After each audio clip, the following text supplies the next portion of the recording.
Un sac de drogue planté, un ricanement raciste, la vérité explose à Oakland. Dans les rues animées d'Oakland, Californie, le 7 juin 2025, une scène glaçante se déroule sous le soleil brûlant. James Caldwell, officier de police blanc, ivre de pouvoir et de préjugés racistes, arrête la voiture de Samuel Brooks, un respectable retraité noir.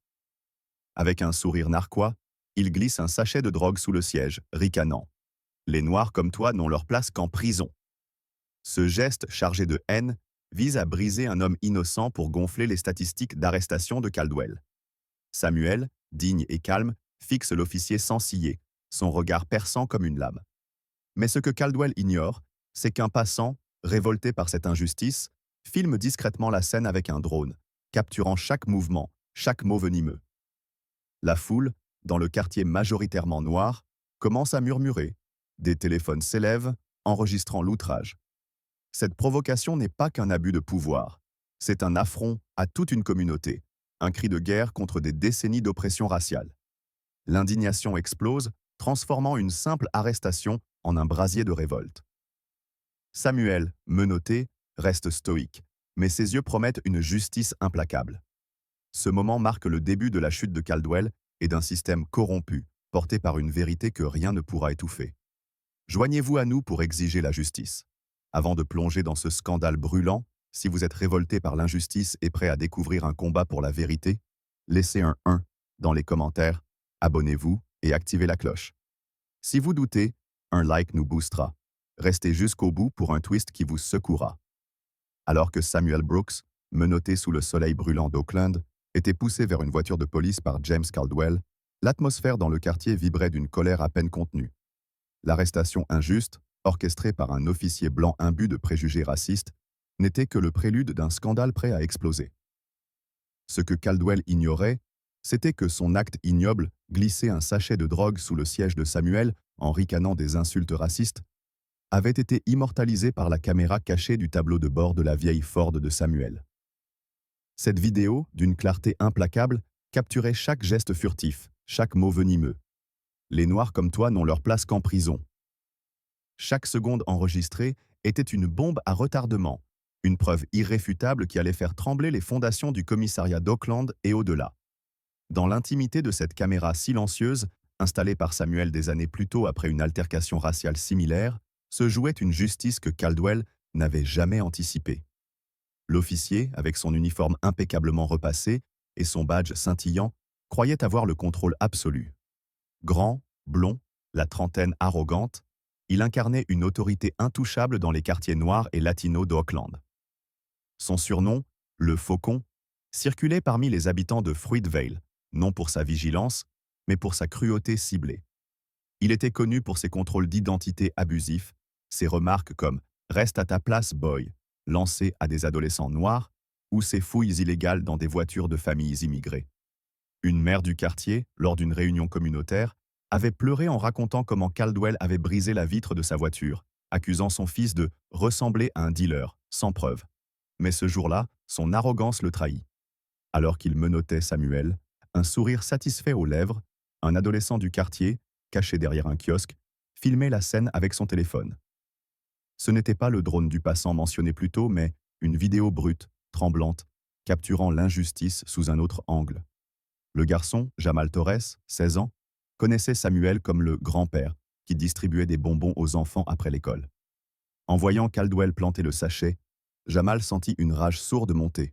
« Ils vont pas s'en tirer comme ça », murmura-t-il, envoyant la vidéo à un groupe WhatsApp communautaire. En quelques minutes, le hashtag #OrageJustice pour Samuel émergea sur les réseaux sociaux, accompagné de captures d'écran montrant Caldwell brandissant le sachet comme un trophée.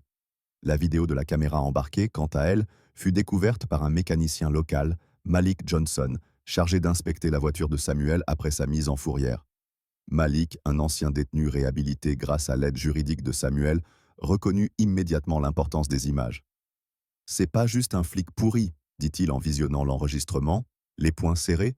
« C'est tout le système qui le laisse faire. » Il copia la vidéo sur une clé USB avant que la voiture ne soit nettoyée par des collègues de Caldwell, une pratique courante pour effacer les preuves gênantes. Malik, risquant sa liberté conditionnelle, remit la clé à une avocate communautaire, Lisa Nguyen, qu'il a transmis à l'équipe légale de Samuel.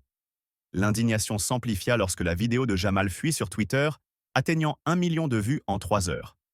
Les images de Caldwell, riant en plaçant le sachet, puis insultant Samuel, déclenchèrent une vague de colère nationale. À Oakland, des manifestations spontanées éclatèrent devant le commissariat. Une pancarte, brandie par une adolescente, proclamait « Arrêtez de nous tuer avec vos mensonges ». Des chaînes locales diffusaient en boucle les témoignages de victimes de Caldwell. Un père de famille, arrêté pour un feu arrière cassé, un étudiant accusé de vol sans preuve. Chaque histoire renforçait la fureur collective, un cri contre un racisme institutionnalisé qui prospérait dans l'ombre.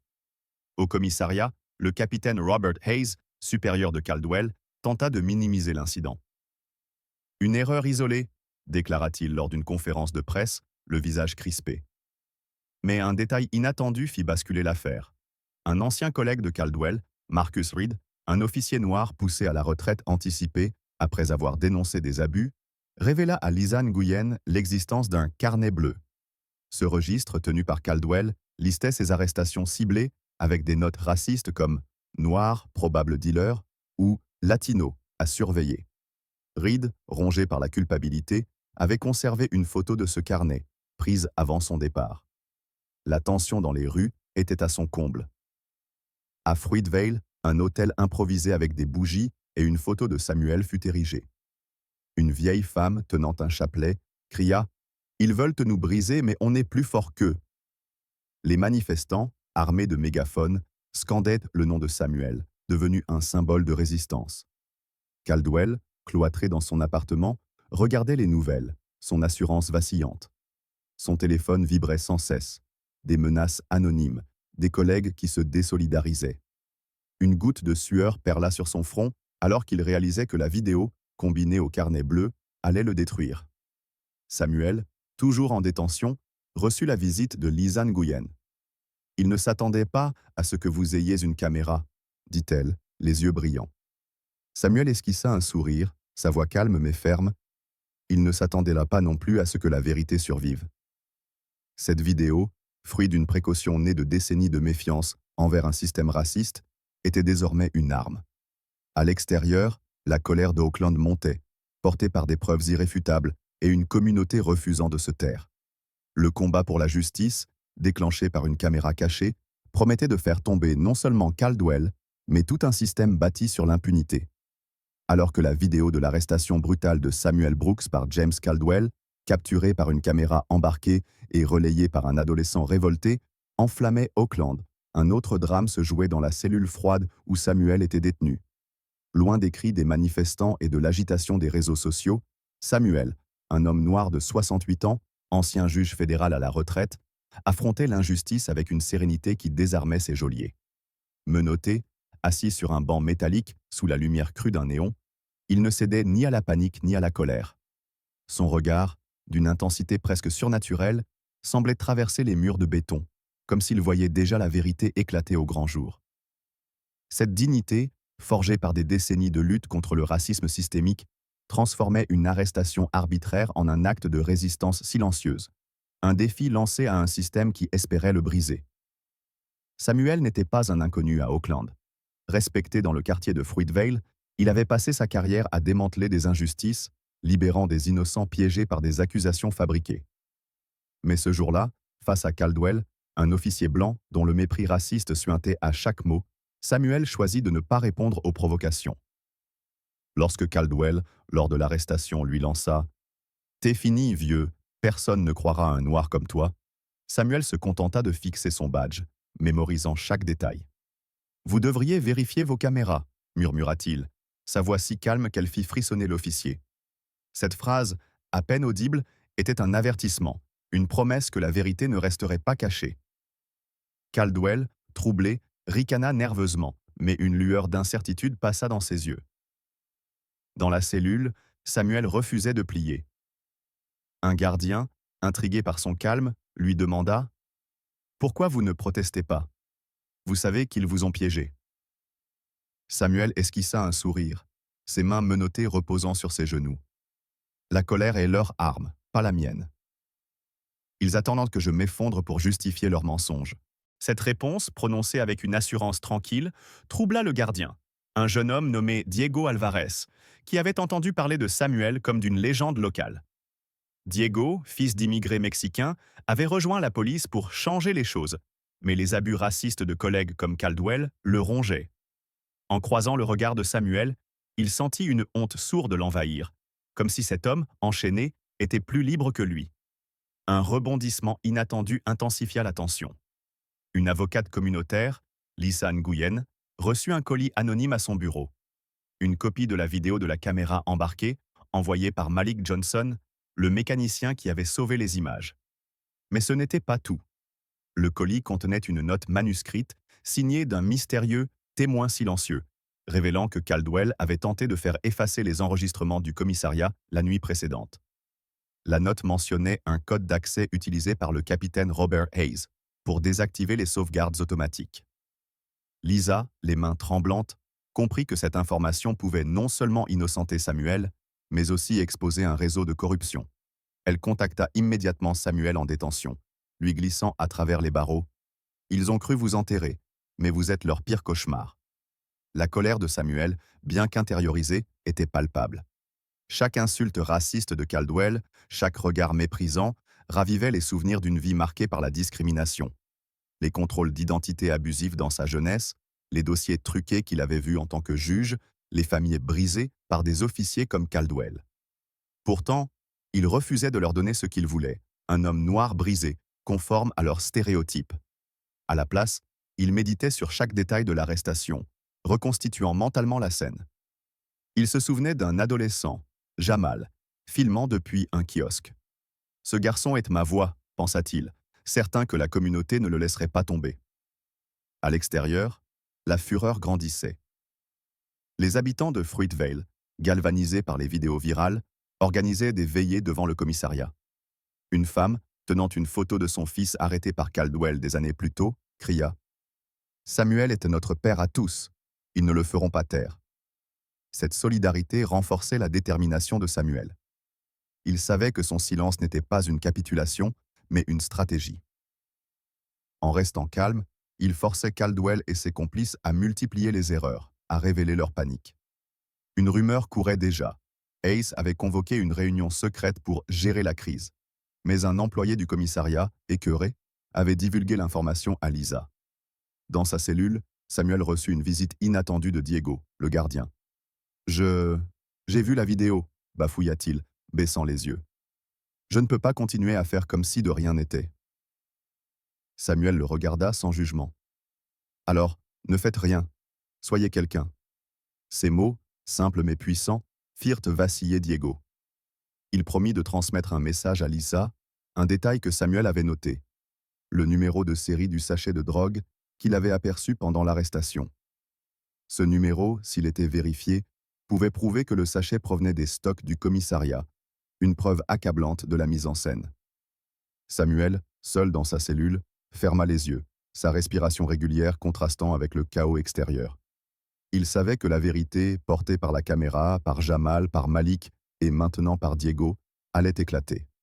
Sa dignité, face à l'injustice raciste, n'était pas seulement un acte de survie. C'était une déclaration de guerre contre un système qui avait trop longtemps prospéré sur le silence des opprimés. Oakland, en ébullition, attendait l'heure de sa libération et Samuel, avec son calme implacable, en était le catalyseur. Alors que Samuel Brooks, emprisonné dans une cellule froide d'Oakland, incarnait une dignité inébranlable face à l'arrestation orchestrée par James Caldwell, les rues de la ville s'embrasaient d'une fureur collective. Loin des murs de béton qui tentaient d'étouffer la vérité, le quartier de Fruitvale, majoritairement noir et latino, devenait le théâtre d'une révolte spontanée. La vidéo virale, capturée par la caméra embarquée de Samuel et relayée par l'adolescent Jamal Torres, avait transformé une injustice individuelle en un cri de ralliement contre le racisme institutionnalisé. Les habitants, armés de leurs téléphones, de pancartes et d'une colère accumulée sur des décennies, refusèrent de laisser Samuel être réduit à un autre nom sur une liste d'arrestations abusives. Leur indignation, palpable dans chaque slogan scandé, chaque regard défiant les cordons de police, promettait de faire vaciller un système corrompu. Dans les rues étroites de Fruitvale, des centaines de personnes se rassemblaient, leur voix résonnant comme un tambour de guerre.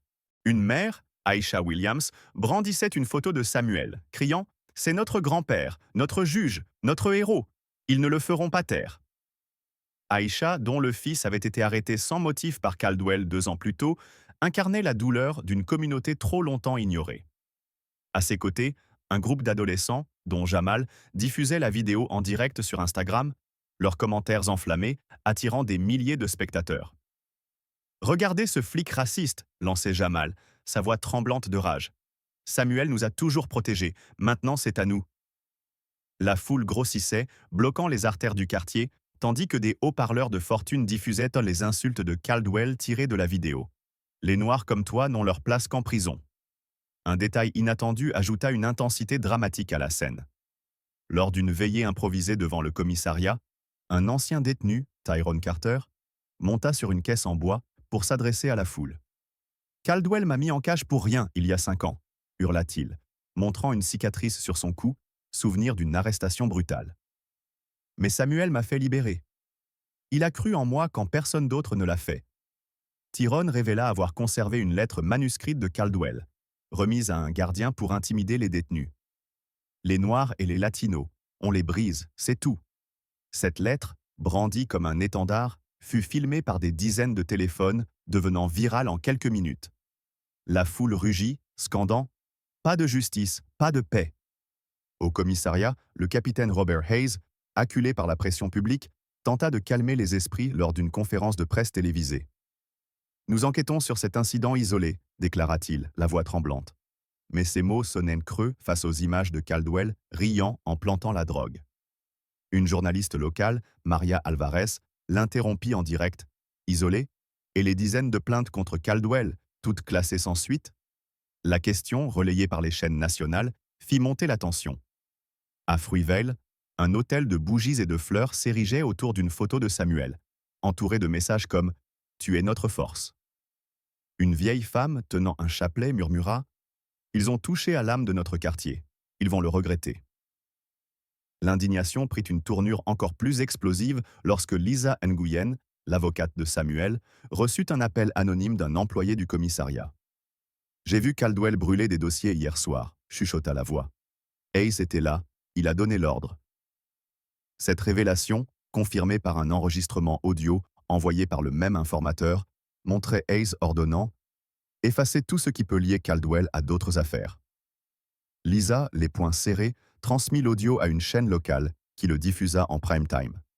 La foule devant le commissariat tripla en 1 heure, des pancartes proclamant « Hayes, complice » et « Oakland ne se taira pas ». Les manifestants ne se contenteront pas de crier. Un groupe de militants, dirigé par Aisha, organisa une marche vers la mairie où des élus locaux, sous pression, promirent une enquête indépendante. Mais un incident fit basculer l'ambiance. Un officier anti-émeute lança une grenade lacrymogène, touchant une adolescente. La foule, furieuse, forma un bouclier humain pour protéger les jeunes, tandis que des vidéos de l'attaque inondèrent les réseaux sociaux. « Ils nous gazent pour protéger leurs mensonges », cria Aisha, sa voix rauque amplifiée par un mégaphone. Cet acte galvanisa la communauté, attirant des soutiens de tout le pays, y compris des figures comme des pasteurs et des avocats des droits civiques. Dans le chaos, Jamal reçut un message anonyme. « Va voir le vieux garage de la 14e rue. Il y a des trucs sur Caldwell là-dedans. » Intrigué, il s'y rendit avec un ami, découvrant une boîte contenant des rapports d'arrestation annotés par Caldwell, avec des commentaires racistes comme « À enfermer vite, trop noir pour être clean ». Les documents, remis à Lisa, renforcèrent le dossier contre l'officier. La communauté, unie par la douleur et la colère, devenait une force inarrêtable. Chaque habitant, chaque vidéo, chaque témoignage était une brique dans le mur de la vérité, prêt à faire s'effondrer l'édifice de l'impunité. Au commissariat, Hayes, assiégé par les révélations, convoqua Caldwell dans son bureau. « T'as tout fait foirer », grogna-t-il, le visage rouge de panique.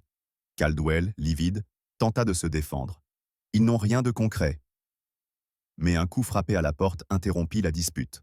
Un officier entra, tenant une clé USB. « Ça vient d'un gamin du quartier, vous feriez mieux de regarder. » La foule dehors, galvanisée par chaque nouvelle preuve, savait que Samuel, même derrière les barreaux, était le catalyseur de leur révolte. Oakland, en feu, refusait de plier face à un système qui avait trop longtemps piétiné sa dignité. Alors que les rues de Fruitvale à Auckland bouillonnaient de manifestations portées par la colère d'une communauté unie pour défendre Samuel Brooks, un autre combat, plus discret mais tout aussi crucial, se déroulait dans l'ombre du commissariat central.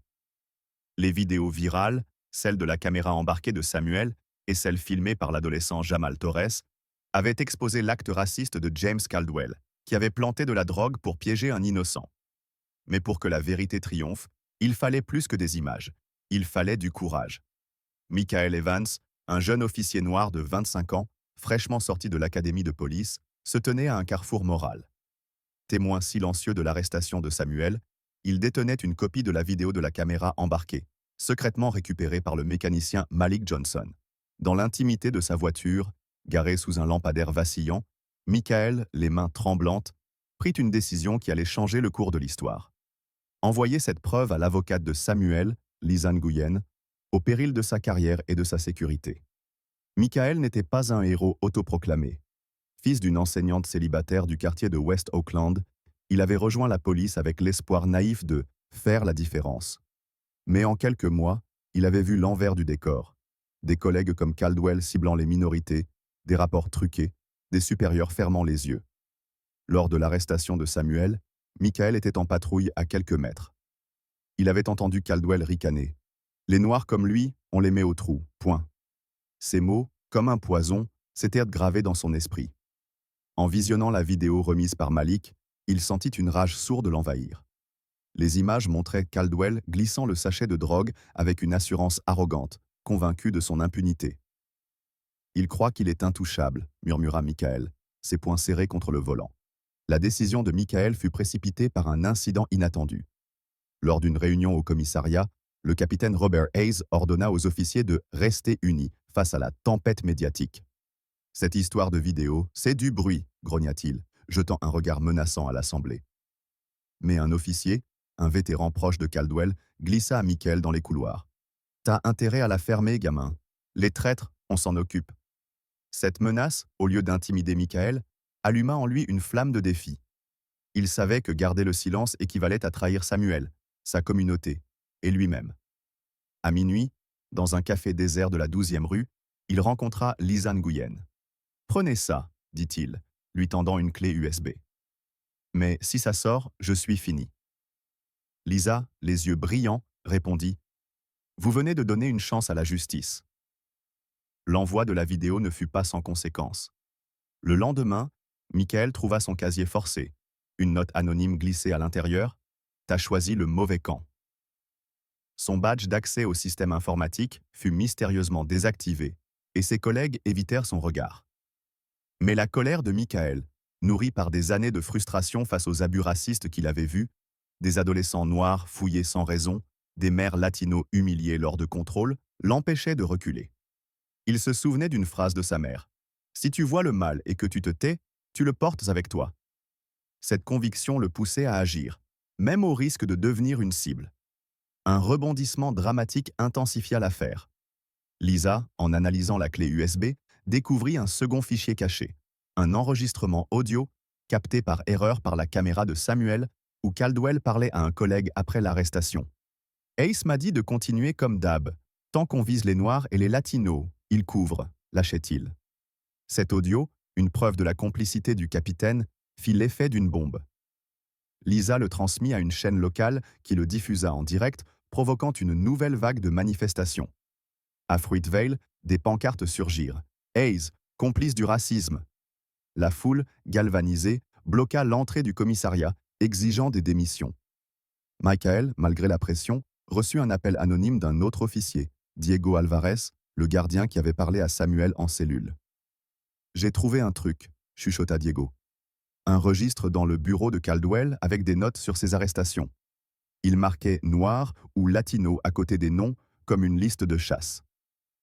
Diego, poussé par la dignité de Samuel, avait photographié le registre avant qu'il ne soit détruit. Ces photos, envoyées à Lisa, renforcèrent le dossier contre Caldwell et Ace. Michael, en apprenant cela, sentit une lueur d'espoir au milieu de sa peur.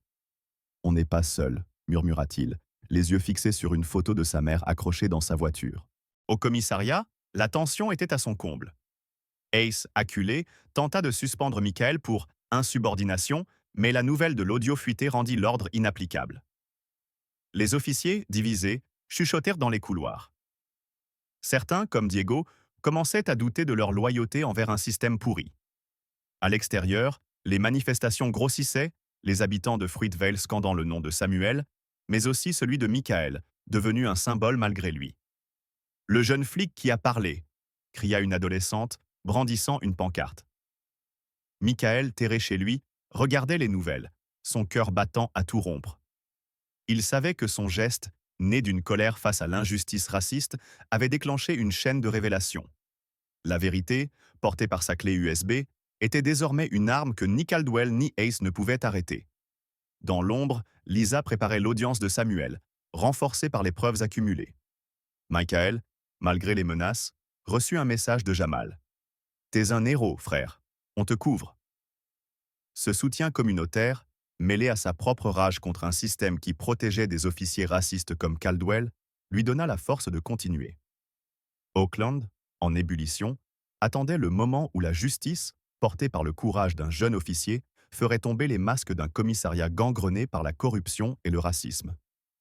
Alors que le courage de Michael Evans, en envoyant la vidéo accablante de James Caldwell à l'avocate Lisa Nguyen, faisait trembler les fondations du commissariat d'Oakland, un autre chapitre décisif s'ouvrait dans le tribunal fédéral de la ville.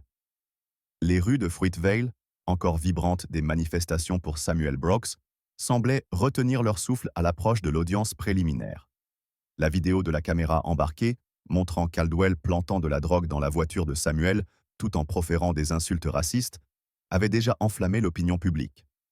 Mais c'était dans cette salle solennelle, sous les boiseries sombres et les regards scrutateurs, que la vérité allait enfin prendre la parole. Le 7 juin 2025, à 9 heures précises, le tribunal devint le théâtre d'un affrontement où la dignité d'un homme opprimé allait confronter l'arrogance d'un système corrompu. Samuel Brooks entra dans la salle, menotté, mais la tête haute. Son costume gris, légèrement froissé, contrastait avec la prestance d'un ancien juge fédéral dont l'aura imposait le respect même aux gardes. Caldwell, assis à l'écart, évitait son regard, ses mains crispées trahissant une nervosité nouvelle. Le procureur, un homme au visage sévère nommé Harold Vance, ouvrit la séance en présentant Samuel comme un suspect en possession de substances illégales. Mais Lisa Nguyen, l'avocate de Samuel, se leva avec une assurance froide, tenant une clé USB comme une arme. « Votre honneur, nous avons une preuve qui va changer la donne », déclara-t-elle, sa voix résonnant dans le silence tendu. Le juge, une femme d'âge mûr nommée Clara Ellison, fronça les sourcils, mais autorisa la diffusion. Lorsque la vidéo de la caméra embarquée s'afficha sur l'écran géant, un silence glacial envahit la salle. Les images, d'une clarté implacable, montraient Caldwell glissant le sachet de drogue sous le siège, son rictus raciste illuminé par le soleil. « Les Noirs comme toi, on les met au trou !» crachait-il, chaque mot amplifié par les haut-parleurs. Un murmure choqué parcourut l'assistance. Une femme dans le public, Aisha Williams, étouffa un sanglot, serrant la main de son voisin. Les journalistes, alignés au fond, griffonnaient frénétiquement, tandis que les caméras de presse zoomaient sur le visage blême de Caldwell. Le procureur Vance, déstabilisé, tenta d'interrompre. Cette vidéo n'a pas été authentifiée. Mais le juge Ellison, d'un geste sec, ordonna. « Laissez-la jouer. » Un rebondissement inattendu fit grimper la tension. À mi-parcours de la vidéo, un second angle apparut, provenant du téléphone de Jamal Torres, l'adolescent qui avait filmé l'arrestation. Synchronisé avec la caméra embarquée, cet enregistrement montrait Caldwell jetant un regard furtif autour de lui avant de planter la drogue, comme un voleur craignant d'être surpris. Mais ce n'était pas tout. Une voix off, captée par erreur, révélait Caldwell murmurant à un collègue via son talkie-walkie « Ace m'a dit de le faire vite, pas de traces. » Cette mention du capitaine Robert Hayes, confirmant sa complicité, déclencha une onde de choc. Les spectateurs retinrent leur souffle, tandis que Lisa Nguyen, les yeux brillants de colère, déclara « Non seulement Caldwell est coupable, mais il agissait sous ordre. » La salle s'embrasa d'indignation. Un homme dans le public, Tyrone Carter, l'ancien détenu qui avait révélé la lettre raciste de Caldwell, se leva et cria « Il nous traque comme des bêtes depuis des années. » Le juge Ellison frappa son marteau, exigeant le calme, mais la fureur était palpable. Caldwell, livide, baissa la tête, ses mains tremblant sur la table. Samuel, toujours impassible, croisa le regard du juge. Ses yeux, calmes mais brûlants, semblaient en dire « Vous voyez maintenant ce que nous endurons ». Cette dignité, face à une tentative raciste de le détruire, transformait l'audience en un procès non pas contre lui, mais contre un système qui avait permis à Caldwell de prospérer. Un autre élément dramatique surgit lorsque Lisa présenta un document inattendu.